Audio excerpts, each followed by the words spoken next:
So the next trick we're going to show you is Superman. This is a very cool trick. Let me show you what it looks like first. It's actually based off of Spirit Bomb. So if you didn't learn Spirit Bomb yet, I think it's in the expert section. Go take a look at it. It uses the Spirit Bomb mount, which we already went over.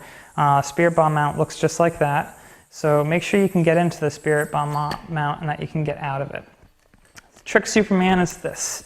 Spirit Bomb mount, you actually pop the yo-yo up into the air, it hits this string, it comes back over, and then actually through a triangle back through. That's actually what the whole trick looks like right there.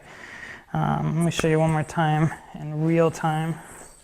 I'm not explaining it, just like this.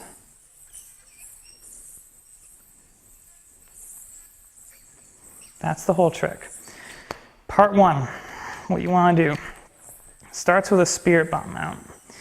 You bring your non-throw hand pointer into the string, just as if you were going to do Spirit Bomb, the trick.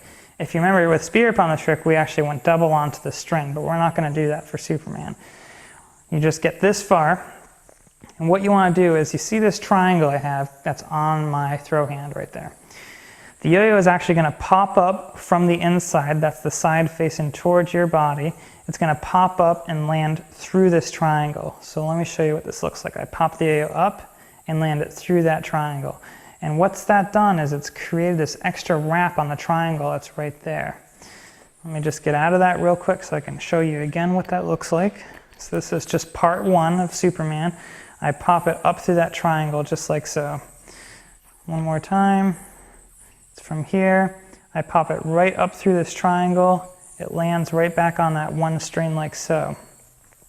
That's part one, and part two is going to take us through the rest of the trick, and that's Superman.